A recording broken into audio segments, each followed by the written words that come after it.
반갑습니다. 예금의 정석의 우정우입니다. 이제 오늘 우리 새 책도 다 받으셨죠, 그러니까 우리 끔찍한 그 우본에서 나온 책보다는 훨씬 더 깜찍하죠, 그러니까 이게 이제 완전한 교재는 아닐지라도 여러분 공부하는데 이제 많은 도움이 될 거예요. 근데 초판이라 가지고 있지 않습니까? 제가 이제 이 책을 4번을 교정을 고쳤어요. 근데 그럼에도 불구하고 제가 이제 수업 준비하면서 보니까 조금씩 고쳐야 될 부분들이 좀 나오더라고요. 이게 초판이라서 그런 건 좀 이해를 해주십시오.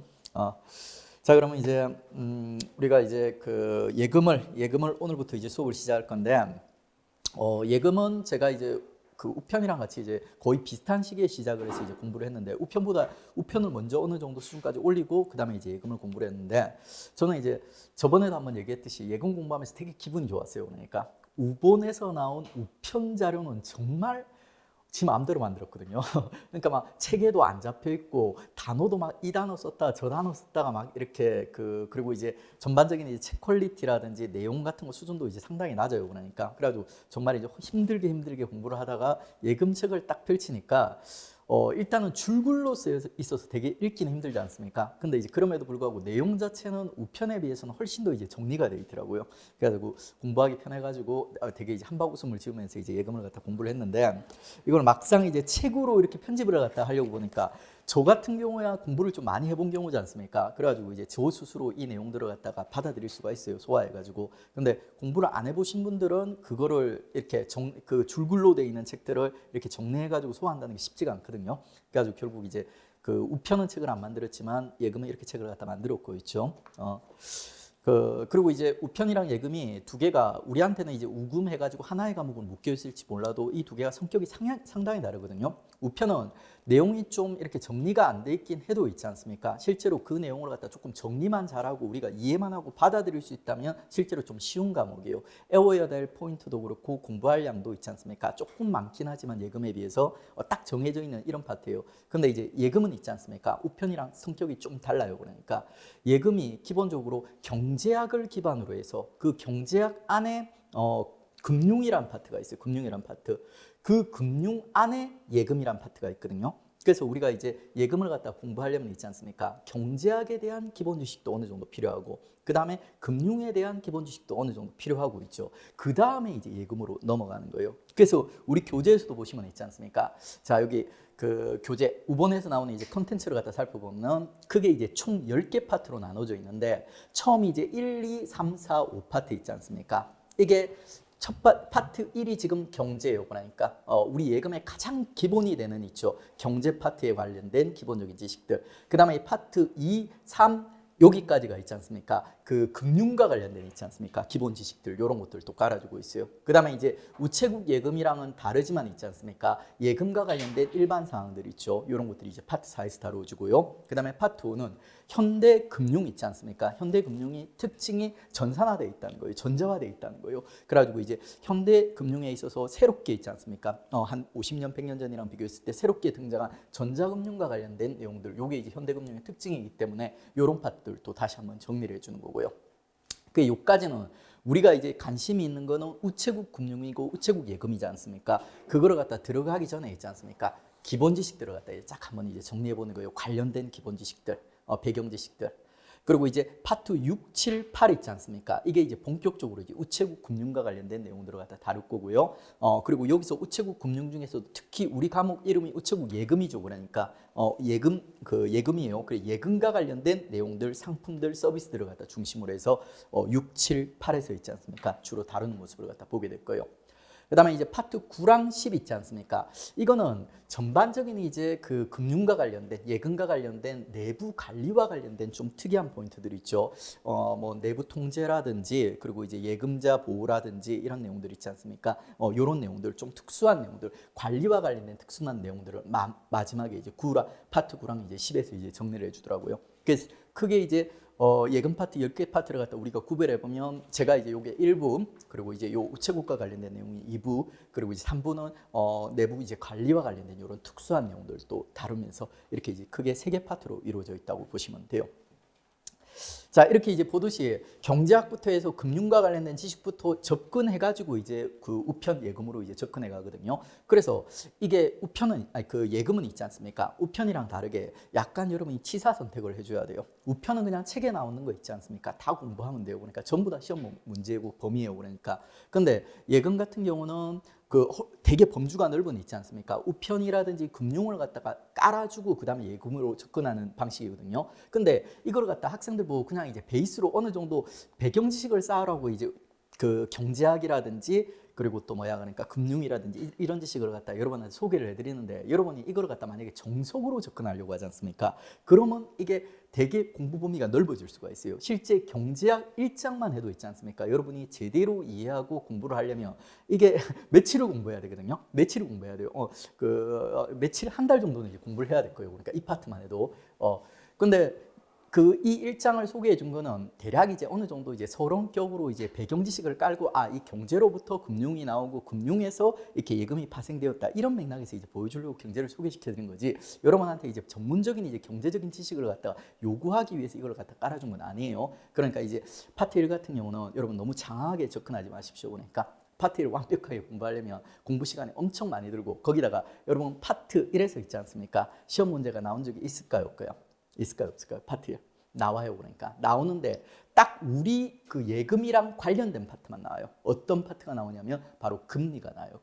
금리는 우리 예금이 있지 않습니까? 금융이랑 직접적인 관련된 경제 지표거든요. 요거는 나오는데 일반적인 경제 상식이라든지 이런 것들 있지 않습니까? 이런 것들은 한 문제도 출제된 적이 없어요. 지금 15년 동안. 그러니까 앞으로도 출제될 확률이 상당히 낮습니다. 그리고 출제된다고 해도 막 꼬아서 나온다기보다는 교과서 문구를 약간 트는 정도 있지 않습니까? 요 정도로 아마 출제가 될 거예요. 그래 이제 파트 1에서는 제가 하고 싶은 말은 잘 골라라. 버릴 거 버리고 집중할 거 집중해라. 그렇게 하면 파트 1이 어떻게 보면 되게 장한 파트가 될 수 있지만 간단하게 있지 않습니까? 우리 깜찍하게 이제 파트 1을 갖다 정리를 해낼 수가 있어요. 첫 발을 갖다 그 예쁘게 내디딜 수가 있는 거죠. 자, 그러면 이제 파트 1부터 해가지고 있죠. 우리 1부에 이제 파트 1부터 해가지고 하나씩 이제 접근해 가도록 하죠. 그러니까 1부가 이제 그 예금의 이제 기초예요. 예금 기초에 보시면은 우리 이제 뭐 경제와 관련된 내용, 금융과 관련된 내용, 그리고 이제 예금과 관련된 이런 우체국 그 직접적인 우체국 업무가 아니지만 우체국 예금을 갖다 접근하기 위한 있지 않습니까? 기본 지식들이 이제 파트 1에서부터 파트 5까지 구성이 되어 있습니다. 화면 좀 예쁘지 않습니까? 제가 어제 엄청 신경을 썼습니다. 근데 이걸 이렇게 이제 예쁘게 만들려다 보니까 시간이 엄청 많이 걸리더라고요. 그래가지고 이제 결국 이제 만들다 어느 순간 가면은 갑자기 화면이 팍 바뀌게 될 거예요. 만들다가 시간이 부족해가지고 이렇게 만들다가는 내일 수업을 갖다 진도를 못 맞추겠다 이런 생각이 들더라고요. 그래가지고 이제 중간에 어쩔 수 없이 디자인을 포기하고 예쁜 거 포기하고 그냥 내용만 이제 충실하게 이렇게 바뀌는 시점이 오게 될 거예요. 그러니까. 근데 이제 그걸 그 바꾸는 선택을 갖다가 제가 조금 빨리 했어야 되는데 있지 않습니까? 좀 늦게 해가지고 어제 제가 거의 잠을 못 잤어요. 어제 오늘 새벽 4시에 일어나가지고 이 작업해가지고 좀 전에 거의 마무리하고 지금 딱 왔습니다. 그러니까 자, 그러면 이제 그 예금의 이제 기초 첫 번째 파트 이제 들어가도록 하겠습니다. 첫 번째 파트 이름이 국민 경제의 순환과 금융의 역할이라고 되어 있어요. 우리 경제학 원론 같은 거 경제와 관련된 원론 그 책 첫 파트 보면 항상 이게 나와요. 경제의 순환과 관련된 내용. 큰 그림부터 이제 먼저 그리자는 거죠. 그 안에 보시면은 자, 국민 경제의 순환과 금융의 연결. 우리가 결국 가고 싶은 거는 국민 경제의 순환이 아니라 경제가 아니라 금융이거든요. 요 경제와 관련된 기본적인 그 지식을 소개해 주면서 그 다음에 있지 않습니까? 이게 금융이랑 어떻게 연결되어 있는가? 금융이 이 경제 그 시스템 내에서 어떻게 작용하는가? 그걸 얘기하고 싶은 거예요. 근데 학생들 여기 엄청 깊이까지 파고 있습니다. 그러니까 너무 깊이까지 들어가지 마세요. 결국 하고 싶은 얘기는 이 금융으로 뻗어나오고 싶은 거예요. 그리고 이 금융에서 우리가 진짜 하고 싶은 얘기는 또 예금을 얘기하고 싶은 거고요. 그래가지고 이제 적당히 교재에 나와 있으니까 완전 무시하지는 못하지만 너무 깊이는 들어갈 필요가 없다. 그리고 이제 두 번째 섹션이 있지 않습니까? 주요 금융 경제 지표, 경제의 상황을 갖다 잘 보여주는 있죠. 세 가지 지표를 우리가 다루게 돼 있어요. 금리와 환율과 주가. 그러니까 이 세 개 중에 딱 봐도 우리 업무랑 뭐가 제일 관련이 깊어요? 금리죠, 그러니까. 그래서 금리에서 지금 계속 일장 문제가 출제되고 있어요. 금리에서. 금리만 출제됐어요. 지금까지 15년 동안 그러니까. 앞으로 이런 애들이 출제될 여지가 있긴 했어요. 만약에 20문제로 늘어나면 있죠. 지금까지 내던 범주에서는 20문제를 채우기 어려워요. 그러니까. 그럼 그때 가면은 이런 애들까지도 뻗어나갈 수 있어요. 그러니까. 근데 지금 10문제인 상태에서는 제가 봤을 때는 아직도 이제 금리 쪽에서 나올 확률이 높고, 환율과 주가는 이제 어느 정도 배경 지식 쪽에서 가장 중요한 내용들만 교재에 나와 있는 거, 교재에 나와 있는 내용을 응용하려고 하지 마세요. 교재에 나와 있는 내용 정도까지만 있지 않습니까? 그 내용 중에서도 중요한 내용까지만 우리가 이제 챙겨가도록 하죠. 그다음에 이제 세 번째 이제 본격적으로 이제 금융으로 이제 넘어갑니다. 그러니까 금융시장. 그 세 번째 파트는 금융시장은 제가 봤을 때는 그 파트 2에 들어갔으면 더 좋았을 건데, 파트 2가 금융회사라든지 그리고 금융상품 이렇게 나오거든요. 본격적으로 이제 금융과 관련된 논의가 시작되는 게 파트 2예요. 그래서 파트 2에 분류를 했으면 더 좋았을 건데, 파트 1에다 이제 분류를 해놨더라고요. 자, 이렇게 이제 파트 1에 있지 않습니까? 세 가지 이제 섹션이 나눠지고요. 순서대로 우리는 이제 첫 번째, 우리 시험이랑은 좀 거리가 멀지만 있지 않습니까? 경제와 관련된 기초 지식들을 갖다 한번 확인해 보겠습니다. 이거 장하게 설명하면 오늘 하루 종일 이거 설명해야 돼요. 그러니까. 근데 저는 그렇게 설명할 생각이 없어요. 그러니까 좀 간단하게 제가 정리를 해드리겠습니다. 자, 3대 경제 주체가 있어요. 가계, 그리고 기업, 정부예요. 제가 뭘 제일 늦게 얘기했어요? 정부를 제일 늦게 얘기했죠. 이 말은 정부가 제일 안 중요해요. 이게 경제에서 가장 중요한 두 개 주체는 가계, 여러분들, 그리고 이제 또 하나는 이제 기업입니다. 이 둘이 있지 않습니까? 경제에 있어서 주인공이고, 이 둘이 어디서 만나서 서로 상호작용을 하냐면 시장에서 만나서 상호작용을 하는 거예요. 시장에서. 근데 이 시장이라는 거는 있지 않습니까? 경제 주체는 딱 정해져 있지만 시장은 정말 다양하고 많은 시장이 있을 수 있습니다.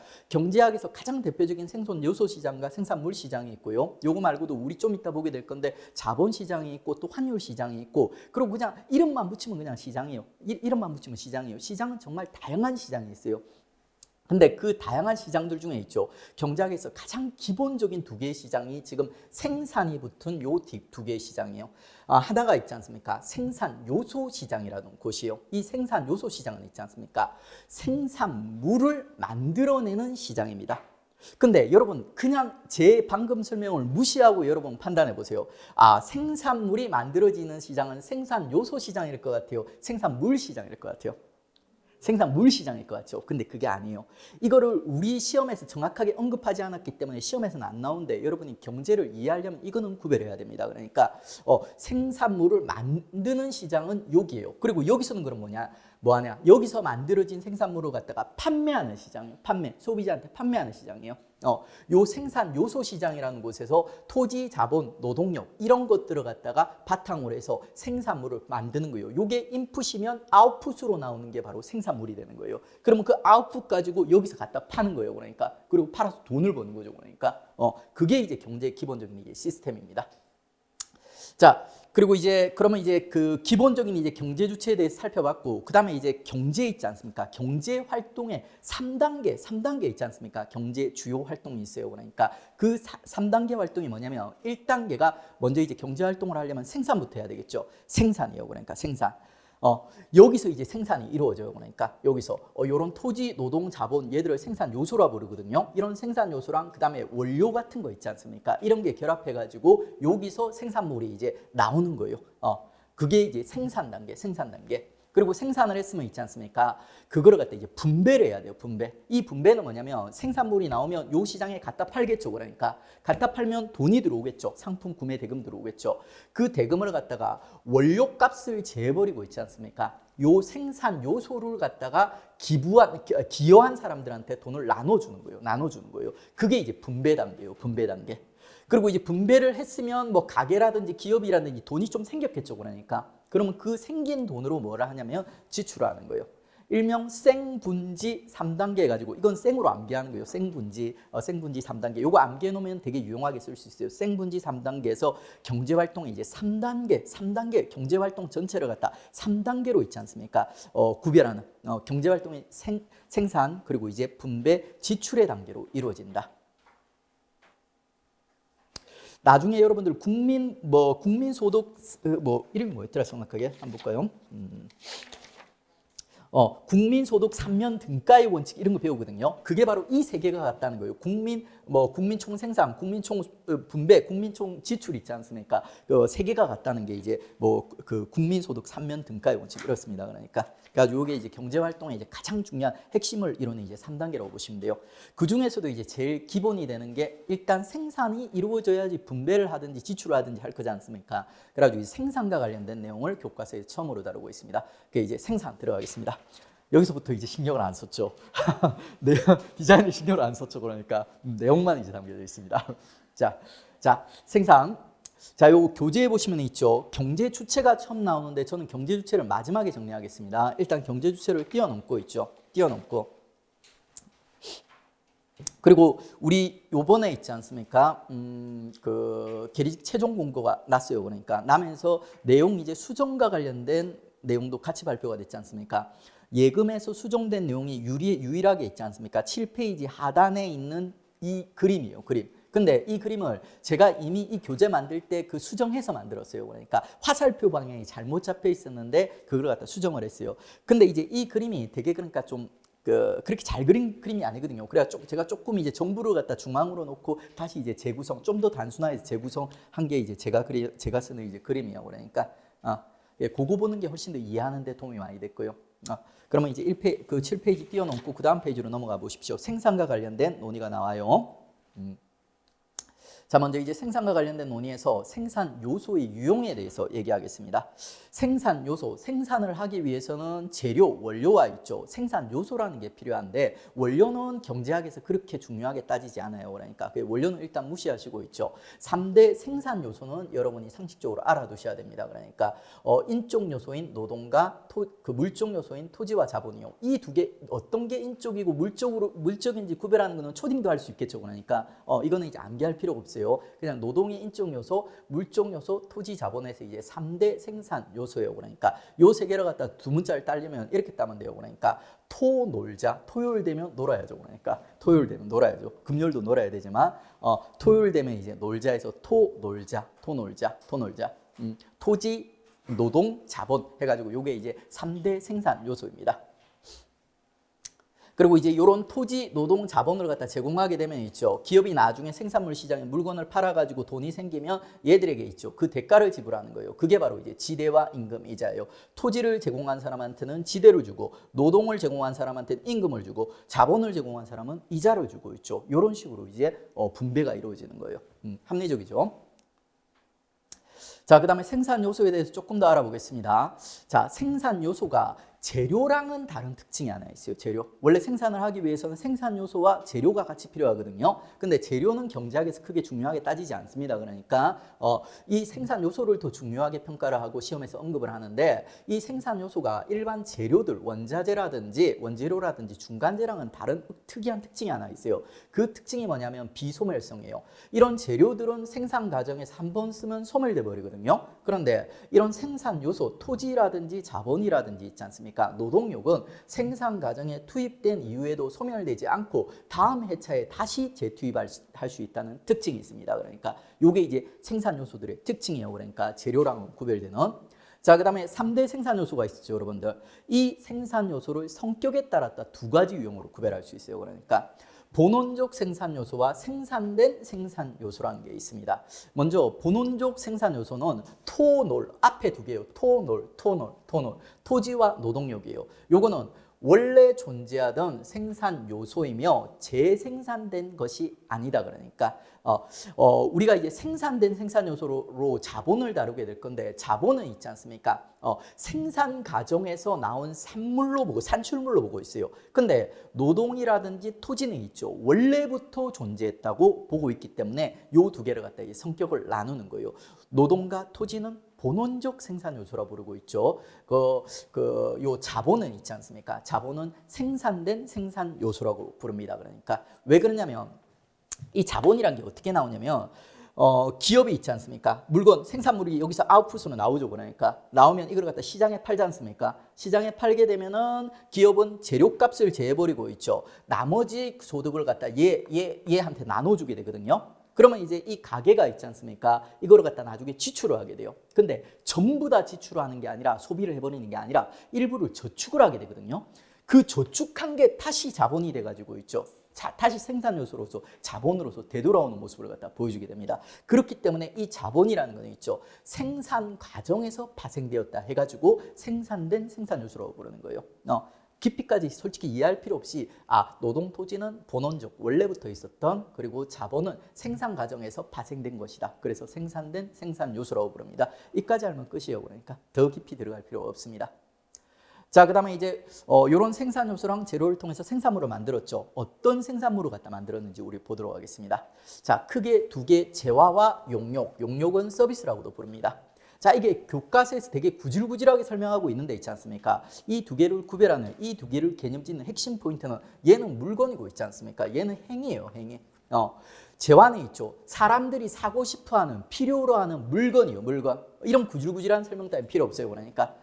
그 다음에 용역 서비스는 사람들이 필요로 하는, 사고 싶어하는 행위예요, 그러니까. 그게 용역이고 그게 재화예요, 그러니까. 여러분이 시장에서 물건을 사기도 하지만 어떤 서비스를 제공받고 돈을 지불하기도 하지 않습니까? 지금 강의도 그렇잖아요, 그러니까. 그런 거예요. 그게 이제 재화와 용역 생산물입니다. 요런 이제 그 재화와 용역 서비스를 갖다 이 생산물 시장에 기업이 제공을 하는 거예요. 그럼 그 대가로 이제 상품 대금을 갖다 기업에 지불을 하게 되는 거죠. 이런 식으로 이제 돌아가는 겁니다. 자, 그다음에 이 기타 보겠습니다. 기타가 조금 까다로운데 결국에는 얘도 되게 우리가 알고 있는 그 지식이 조금 더 이제 확장돼 가는 것뿐이에요. 여기 보면 이제 부가가치라는 게 나오죠. 부가가치는 뭐냐면 생산 요소가 투입되면 생산 과정에서 투입된 생산 요소가 투입되면서 생산 과정에 투입된 양을 초과하는 생산량이 산출되었다. 이게 무슨 말이냐면 이 물건을 생산하기 위해서 토지, 노동, 자본이 들어가고 그다음에 원재료가 들어가죠. 재료가 들어가죠. 근데 그 재료를 합해 가지고 물건을 만들어서 팔았어. 근데 그 팔고 나서 있지 않습니까? 팔고 나서 이제 기업에 돈이 들어올 거잖아요. 돈. 그 돈이 재료값보다 이제 더 많이 나오는 거예요. 그러면 이제 그게 바로 부가가치예요. 그리고 이제 이 부가가치 있지 않습니까? 초과된 생산량을 갖다 부가가치라고 부르고 이거를 가지고 이제 노동 그리고 토지, 자본한테 나눠주는 겁니다. 그러니까 이게 이제 분배 과정이에요. 분배 과정. 그런데 여기서 조금 더 추가된 내용이 하나 있거든요. 경영행위와 이윤이라는 개념. 원래 이 경제학의 기초를 닦은 사람이 누구냐면 마르크스예요. 마르크스. 막시즘 여러분 들어본 적 있죠? 사회주의를 갖다가 성립시킨 인물 있지 않습니까? 그 마르크스란 인물이 경제학, 현대 경제학, 근대 경제학의 기초를 갖다 닦은 사람이에요. 그래서 이 사람은 부르주아들 있죠. 이 마르크스는 부르주아 좋아할까요, 싫어할까요? 부르주아, 사회주의 공산주의자는 부르주아 싫어하죠. 그러니까 그래가지고 이 생산 요소에서 있죠, 경영자, 기업가의 역할을 갖다 빼버린 거예요. 그래가지고 이제 요 마르크스가 만든 근대 경제학에서는 있죠, 생산 요소에 기업가의 경영 행위가 지금 빠져 있습니다. 근데 현대 경제학 경영학은 있지 않습니까? 지금은 부르주아들의 경제학이고 부르주아들의 경제학이고 경영학이요. 그렇기 때문에 이런 부르주아 있지 않습니까? 기업가들의 경영행위를 높이 평가하는 거예요. 그래서 얘들은 요 경영행위도 하나의 생산 요소로 보고 있어요. 생산 요소. 그래서 이제 요 부가가치가 나오지 않습니까? 그러면 얘한테 나눠주고 남는 이익 있지 않습니까? 그걸 갖다 이제 얘한테 경영의 대가로서 이윤을 갖다가 나눠주는 모습을 갖다 보여줍니다. 그러니까 요 경영행위, 기업가의 경영행위도 이런 토놀자 같은 일종의 생산 요소로 취급할 수 있다는 거예요. 이쪽에서 보면 그 얘기하고 있는 거예요. 어렵지 않죠? 자, 그러면 이제 우리 생산과 관련된 있지 않습니까? 내용들을 갖다 이제 다 정리를 했습니다. 자, 그러면 이제 우리가 지금까지 살펴본 게 생산, 분배, 지출, 생분지 중 이제 생산과 관련된 내용을 갖다 살펴봤어요. 이게 가장 중요하고 가장 복잡한 거예요. 그다음에 이제 분배, 지출은 되게 단순합니다. 그러니까 아까 생산이 이루어졌죠. 생산이 이루어져 생산물이 기업으로 왔어요. 그럼 기업은 그 생산물 시장에 생산물을 갖다 팔았어요. 돈 들어오죠. 그러니까 입금되죠. 그럼 원재료값, 재료값은 빼버리고 있죠. 남는 돈, 부가이득, 이득을 갖다가 이렇게 부가가치를 갖다 토지, 노동, 자본을 갖다 제공한 사람한테 지대 임금 이자, 그리고 이제 기업가한테는 경영행위의 대가로서 이윤을 갖다 이제 제공을 한다고 했습니다. 그게 바로 분배요. 그게 바로 분배. 그 분배. 자, 분배는 생산의 의해 얻은 소득이 누군가에게 나누어지냐의 문제 이해되시죠? 그러니까 근데 2번이 이상하게 막 어렵게 설명하고 있어요. 별로 중요한 내용도 아닌데 있지 않습니까? 막 장황하게 설명하고 있어요. 결론은 뭐냐면 분배와 소비는 동전의 양면이라고 얘기하는데 실제 경제는 있지 않습니까? 근대 경제학은 완전 경제를 갖다 가상으로 해가지고 얘들은 기본적으로 모든 생산된 것은 모두 분배되고 모두 분배된 것은 모두 지출된다. 이런 가정하에 경제학이 돌아가게 되거든요. 그래서 원래 분배 소비뿐만 아니라 분배 지출, 분배 생산 전부 다 이꼬르예요. 그러니까 경제학에서는. 그래서 이거 굳이 얘기할 필요가 없어요. 그러니까 괜히 장하게 줄을 낭비하고 있어요. 그 다음에 3번 생산자가 생산물을 판매하여 얻은 금액은 생산 과정에 투입된 생산 요소들에게 분배하며 제가 알려드린 거 그대로 나오죠. 그러니까 그래도 남는 금액은 생산자, 기업가가 가져간다. 그러니까 기업가의 경영 활동도 하나의 생산 요소로 보고 그에 대한 대가로서 이윤을 남는 이윤을 준다. 그 논리 그대로 확인하는 거예요.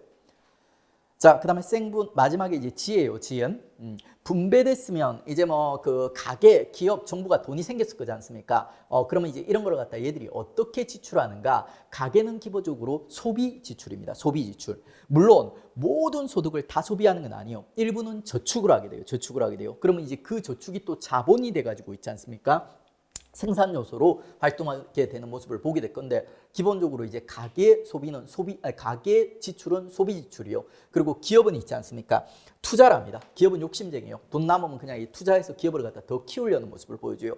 그 다음에 정부는 있지 않습니까? 재정 지출을 하는데 재정 지출이 뭐냐면은 공공 서비스를 제공한다든지 뭐 이런 거예요. 그러니까 그러면 얘들은 돈은 어디서 생기냐? 얘들한테 세금빙 뜯는 거예요. 세금빙 뜯는 거예요. 세금빙 뜯어가지고 공공재 같은 거 이제 제공을 하는 게 이제 정부입니다. 그러니까 약간 이제 요 3대 주체 중에서 약간 조형격에 속합니다. 그 다음에 이제 해외 있지 않습니까? 이거는 그냥 단순히 외우세요. 요게 이제 국내에서 요 경제순환이거든요. 근데 이 국내가 또 다른 나라랑도 교류를 갖다 하지 않습니까? 그게 바로 수출과 수입인데, 자, 여기서 해외 파트의 지출이 수입이 아니라 수출이라는 것만 기억하면 되는데 너무 쉬워요. 왜? 출 이렇게 가는 거예요. 그러니까 수입이 아니라 수출이다. 요렇게만 이제 기억을 하시면 돼요. 자, 그러면 이제 우리 그 국민경제 이제 순환과 그 금융의 역할에서 이제 생분지까지 이제 정리를 했습니다. 그 다음에 이제 우리 살펴볼 거는 자, 교재 맨 처음에 나와 있는 경제 주체와 관련된 설명 있지 않습니까? 가계, 기업, 정부와 관련된 설명인데 이게 지금까지 우리가 배웠던 내용을 갖다 전반적으로 이제 설명하고 있는데 이게 좀 완벽하지 않고 뭔가 좀 만들다 만 느낌이에요. 그러니까 이게 틀린 건 아닌데 있지 않습니까? 좀 빠진 거 빠지고 뭐 약간 틀린 부분도 있긴 해요. 근데 이제 우리가 그냥 귀엽게 봐주도록 해요. 그러니까 가게부터 보면은 요거 치워주세요. 요거 제가 원래는 생산 요소 시장인데 그냥 우리 교재에서는 생산물 시장과 생산 요소 시장을 엄밀하게 구별을 안 하기 때문에 있죠. 그냥 이제 없는 게 더 나을 것 같아요. 그냥 이제 가게는 생산 요소의 공급 주체이다. 이해되죠? 왜 이런 말 하는지. 그 다음에 노동, 자본, 토지를 제공한다. 어때요? 막 우리 알고 있는 내용이죠. 그 다음에 결과로서 얻은 소득을 소비하거나 저축한다. 우리 배운 내용을 싹 한번 정리를 해주는 거예요. 그러니까 그 다음에 기업은 있죠. 생산의 주체로서 재화와 용역을 생산한다. 맞죠? 그러니까 그리고 결과로서 창출한 생산량이 투입량보다 크면 부가가치가 이제 만들어지게 되면은 그게 이제 이윤으로 연결된다. 이 파트의 설명은 좀 정확하지가 않아요. 원래는 그 투입량보다 생산량이 크면은 다른 생산 요소들한테 나눠줄 거 다 나눠주고 있지 않습니까? 그 다음에 남는 게 이윤이거든요. 근데 이 파트는 좀 틀리게 설명했지만 그냥 이제 귀엽게 봐주죠. 그러니까 교과서에서 이렇게 설명하고 있으니까. 그 다음에 이제 정부는 규율과 정책의 주체. 무슨 말인지 아실 거고, 그 다음에 세금 징수. 요게 이제 정부의 그 뭐죠? 그러니까 돈줄이죠. 그 다음에 이제 요 돈을 가지고 여러 가지 정책들 펼치면서 뭐 공공재를 제공한다든지 이런 식으로 서비스를 제공하는 게 이제 경제에서 이제 조연인 정부입니다. 그리고 해외는 우리 경제 내에서 만든 물건이 남아 돌지 않습니까? 그럼 해외로 수출하는 거예요. 우리 경제에서 만든 물건이 부족하지 않습니까? 그러면 이제 수입하는 거예요. 뭐 그런 거예요. 그런 식으로 이제 해외 다른 나라들이랑 교역을 하게 되는 겁니다. 어렵게 들어가려고 하지 마세요. 자, 그 다음에 이제 우리가 이제 들어가는 거는, 우리가 배웠던 생분지 있지 않습니까? 이게 아까도 한번 얘기했듯이 우리 이제 근대 경제학은 완전 경제를 갖다 가정해요. 현실은 완전 경제가 아니지만 있죠. 완전 경제를 가정을 하는데 이 완전 경제가 뭐냐면, 생산된 만큼 분배하고, 그 다음에 분배된 만큼 지출하고 있죠. 그 지출된 게 또 나중에 생산 요소로 이제 투입되고 뭐 이런 식이에요. 그러니까, 그래가지고 이제 결국에는 장기적으로 보면 생산, 분배, 지출이 있지 않습니까? 세 개가 일치하게 된다. 실제로는 이렇지 않지만 경제학의 이제 그 전제 중에 하나예요. 그러니까 경제학이 실제로 현실에 잘 안 맞거든요. 그러니까 안 맞는 이유가 이런 이상한 전제들을 갖다 가정으로 해서 얘들이 모델을 갖다 만들어놨기 때문입니다. 그러니까 생분지 이제 세 개가 이제 일치한다. 국민소득 3면 등가의 원칙. 이렇게 이제 이해하시면 돼요. 헛소리죠. 그다음에 이제 내구재와 비내구재라는 게 교과서에 나와 있는데 솔직히 이거는 경제학에서 시험 문제 나오지 우리 시험에서 나오면 안 되는 거예요. 근데 어떤 학생이 궁금하다고 제가 정리를 해놨는데 이게 뭐냐면 내구재는 좀 오랫동안 사용할 수 있는 내구성이 있지 않습니까? 이런 제품이에요. 그리고 비내구재는 조금만 사용해버리면 소모돼서 사용 못하는 제품들이에요. 그러니까 내구성이 없는 제품들 이런 것도 시험 내면 이상한 거예요. 그러니까 자, 그 다음에 이제 국민소득 3면 등가의 원칙이랑 국민소득이 생산, 분배, 지출의 측면에서 파악했을 때 그 값이 동일하다는 이런 이제 그 환상적인 원칙이죠. 그러니까 그 환상에서는 있을 수 있는 현실에서는 통용되지 않는 그리고 이제 요게 이제 동일하다는 걸 갖다가 이 법칙으로 만들어 놓은 게 국민소득 3면 등가의 원칙, 생분지 3면 등가. 여기서 시험 문제 나올 수 있는 만약에 나온다면 포인트를 튼다면 저는 한 이 정도는 낼 수 있다고 봐요. 이 경제학 쪽에서도 한 번씩 나오는 거고 있죠. 경제 순환에 있죠. 플로우의 개념이지 스톡의 개념이 아니다. 요거는 시험 문제 나올 만하다고 봐요. 그러니까 플로우하고 스톡이 뭐냐면 스톡은 특정 시점에서요. 특정 시점. 오늘 예를 들어 오늘이에요. 그러니까 오늘 우리나라 내에서 생산된 물품의 양과 분배된 소득의 양과 그 다음에 오늘 우리나라에서 있지 않습니까? 지출의 총량이 똑같다고 할 수 있어요, 없어요? 똑같을 것 같아요, 다를 것 같아요? 똑같기 힘들겠죠, 그러니까 정말 어떤 특별한 경우에만 똑같을 수도 있는데 그건 정말 특이한 날이고 있죠. 보통은 다 다를 거예요, 그러니까. 근데 그게 바로 이제 스톡이에요, 스톡. 스톡은 특정 시점에서를 판단을 하는 거예요. 그럼 플로우는 뭐냐? 어떤 기간에서 판단을 하는 거예요. 예를 들어서 이제 기간을 갖다 좀 길게 잡아요. 100년 동안 있지 않습니까? 생산된 모든 물건은 아마 대략 100년 동안 거의 다 소비됐을 거고 그리고 100년 동안 대부분 분배됐을 거다. 이런 느낌이에요. 그러니까 플로우는 있지 않습니까? 어떤 특정 시점이 아니라 기간이 있지 않습니까? 기간, 흐름이라든지 기간을 갖다 바탕으로 이제 판단을 하는 거예요.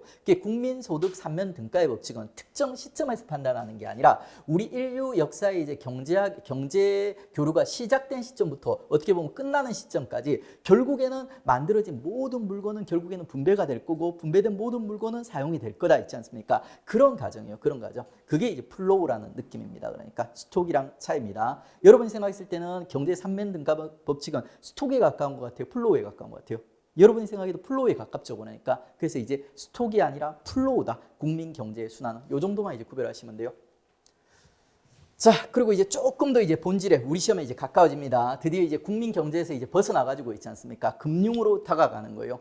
우리가 지금 배울 금융이 있지 않습니까? 이 국민 경제에서 이제 어떤 기여를 하게 되는가? 돈이 잘 돌 수 있게 도와주는 거예요. 돈이 잘 돌 수 있게. 경제에서 어떻게 보면 혈액에 해당하는 게 이제 돈이지 않습니까? 그 돈이 경제 주체끼리도 왔다 갔다 해요. 기업이 뭐 그 일반 민간인에게 돈을 빌리고 있지 않습니까? 이런 경우도 있습니다. 그러니까 그런데 이거를 갖다 이제 좀 더 원활하게 잘 다양한 상품을 만들어 가지고 있지 않습니까? 빌리는 사람도 더 빌리기 좋게 그리고 이제 빌려주는 사람도 더 빌려주기 좋게 있지 않습니까? 여러 가지 상품들, 서비스들을 갖다 제공하는 게 이제 금융활동이에요. 금융활동. 그래서 이제 금융활동의 주체로서 경제 주체인 가계, 기업, 정부의 금융회사를 추가해요. 네 부분으로 구성이 되는데 금융은 자금이 부족하거나 여유가 있는 사람과 금융회사 간에 돈을 융통해주는 행위. 결국엔 이거죠. 근데 애울 필요가 없죠.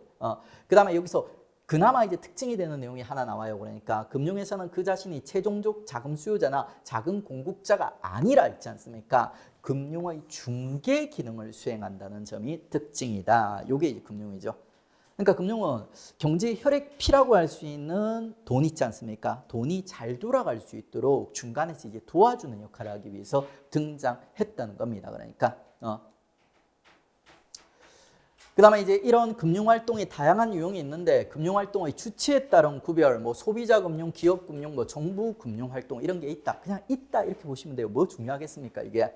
그 다음에 이제 금융회사의 경유 여부. 무슨 말이냐. 이 금융은 기업이 없을 때 이 금융이라는 거는 금융회사가 없을 때도 이미 일정 부분 이루어졌어요. 개인 간에도 돈 빌리고 받고 이렇게 할 수 있지 않습니까? 그래가지고 이제 금융기관을 갖다 경유하는 금융과 금융기관을 경유하지 않는 금융이 있는 거예요. 그러니까 그 두 개를 갖다 나누는 겁니다.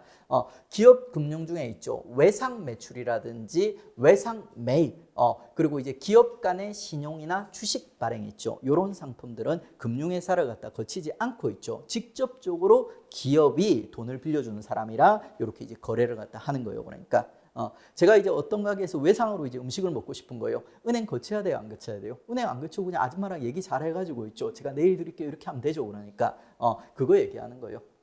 그다음에 이제 2번은 마지막에 볼게요. 요거랑 비교해서 봐야 되거든요. 그다음에 이제 그 경유하는 경우는 어떤 경우가 있나 봅시다. 단기, 장기에 은행찰, 결국 은행이지 않습니까?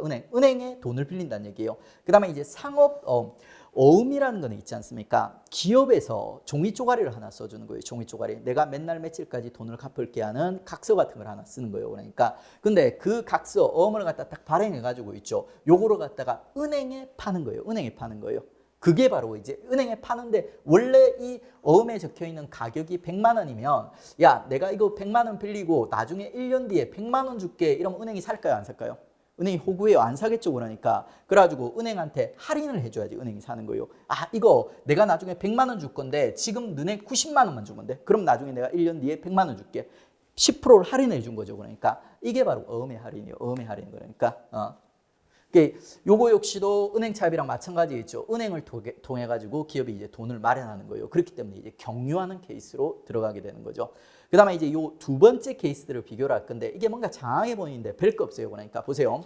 한국은행의 금융자산 부채 잔액 표의 항목 중, 그러니까 이게 뭐냐면은 한국은행에 보면은 기업에 있지 않습니까? 기업의 어떤 부채라든지 금융자산과 관련해서 기록하는 항목이 있나 봐요. 그러니까 근데 그 항목 중에 있지 않습니까? 자, 금융회사를 갖다 경유하는 경우와 경유하지 않는 경우로 갖다 구별해 놨는데 있지 않습니까? 자, 요거부터 먼저 봐요. 경유하는 경우는 있지 않습니까? 자, 여타의 항목은 금융회사가 중개하는 금융수단이다. 이렇게 얘기하고 있어요. 이 말이 무슨 말이냐면 요게 아닌 있지 않습니까? 요게 아닌 기타 등등 다른 있지 않습니까? 다른 여기에 기록되어 있는 항목들은 전부 금융회사가 중개하는 금융수단이라는 거예요. 그러니까 우리가 암기해야 되는 건 이것만 암기하면 돼요. 그러니까 유가증권, 기업 간의 신용, 그리고 출자금 있지 않습니까? 출자금. 요런 것들은 요 기업을 그 은행을 경유하지 않는, 금융회사를 갖다 경유하지 않는 금융이라는 거예요. 유가증권은 뭐 수표 같은 거 있죠. 수표라든지 뭐 여러 가지가 있어요. 뭐 채권도 있고 주식도 그 유가증권이 될 수가 있습니다. 그러니까 가치를 갖는 증서 이런 거라고 보면 돼요. 그리고 기업 간 신용은 있죠. 기업이 가지고 있는 신용을 바탕으로 해가지고 돈을 빌리는 거예요. 근데 기업 간 신용은 이게 포장지랑 그 내면이 달라요. 이름을 딱 봤을 때 느껴지는 느낌이랑 그 안에 담겨 있는 내용이 다르거든요. 그래 이거는 시험 문제 내기가 좋아요. 그래서 밑에 보면 부가 설명이 나와 있어요. 그러니까 뒤쪽에 볼 거고요.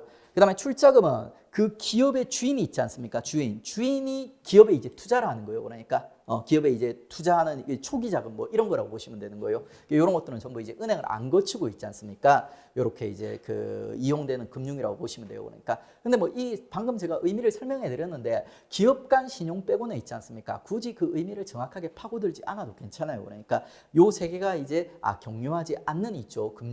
금융이고 그다음에 나머지 애들은 있죠. 기본적으로 금융회사가 이제 중개하는 금융수단으로 구별된다. 이렇게 이제 정리를 해 놓으시면 됩니다. 그다음에 이제 기업 간 신용이 요게 시험 문제가 내기가 좋아요. 내기 좋은 이유가 포장지랑 안에 담겨 있는 게 다른 거예요. 그러니까 지금 보시면 기업 간 신용이라는 용어는 기업 간의 외상 매출 또는 외상 매입에 수반되는 채권 채무. 요까지는 우리가 기업 간 신용이라는 단어랑 거의 일치하죠. 그러니까 기업 간의 외상이라든지 외상으로 물건을 사고 파는 거 이런 것들 있죠. 거의 일치해요. 근데 2번이 우리가 이 이름에서 상상했던 거랑 다른 내용이 나와요. 그러니까 기업 간 신용이니까 기업하고 기업 간에만 이렇게 외상 매출 같은 게 들어갈 것 같죠. 근데 그게 아니에요. 기업과 가계, 기업과 정부 사이에 발생하는 기업의 영업활동에 수반하는 자금도 포함한다는 거예요. 그러니까 기업과 이제 개인 사이의 할부 판매 있지 않습니까? 이런 것도 전부 기업 간 신용에 들어간다는 거예요.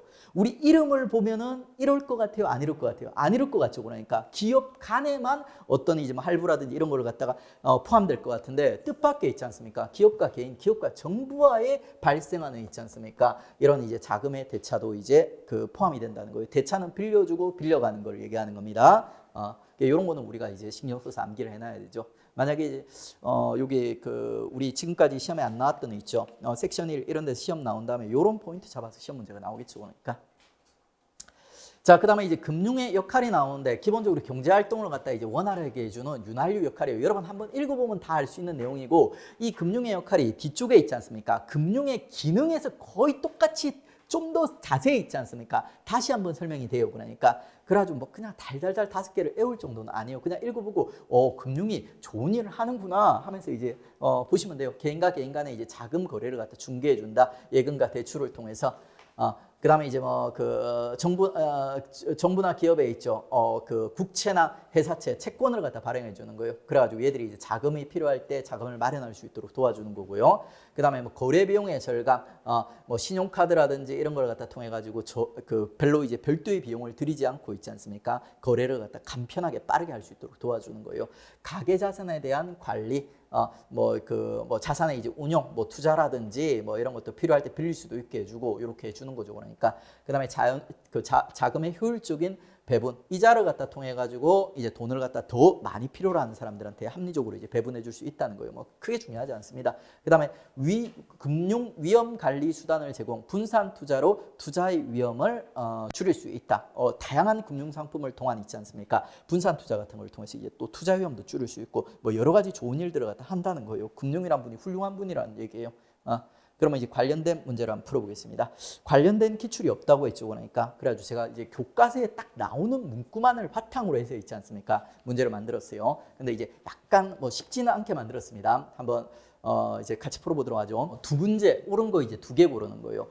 생산 과정에 투입된 생산 요소는 인적 요소와 물적 요소로 나눌 수 있는데 전반부까지는 맞죠. 그러니까 전자는 노동이며 후자는 토지와 중간재 그리고 원재료가 포함되어 있다. 맞아요, 틀려요? 자, 그 중간재라든지 원재료는 생산 요소예요, 아니에요? 생산 요소 아니죠, 그러니까.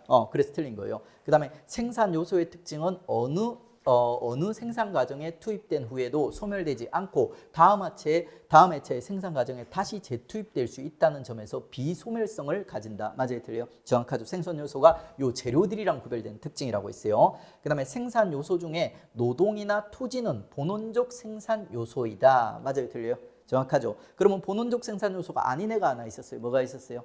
자본이 있었죠. 이건 생산된 생산 요소였습니다. 그 다음에 비물질 생산에 기여하는 행위는 생산물에 포함되지 않는다. 맞아요, 틀려요? 비물질 생산에 기여하는 행위 있지 않습니까? 이것도 용역 서비스로서 있지 않습니까? 생산물이 될 수 있다고 했어요. 생산물 안에는 재화와 용역이 있다고 했어요. 그래서 얘도 가능한 거예요. 행위도 있죠. 생산물이 될 수 있어요. 그러니까 그게 비물질을 생산하는 행위일지라도 그래서 이제 리얼이 틀렸습니다. 딱 교과서에 나오는 문구 있지 않습니까? 그걸로 이제 주로 이제 경제학에서 트는 포인트들만 잡아가지고 이제 튼 거예요. 이런 문제가 출제되기가 쉽지는 않지만 만약에 이 파트에서 출제된다면 이런 형태로 문제가 출제가 될 거예요.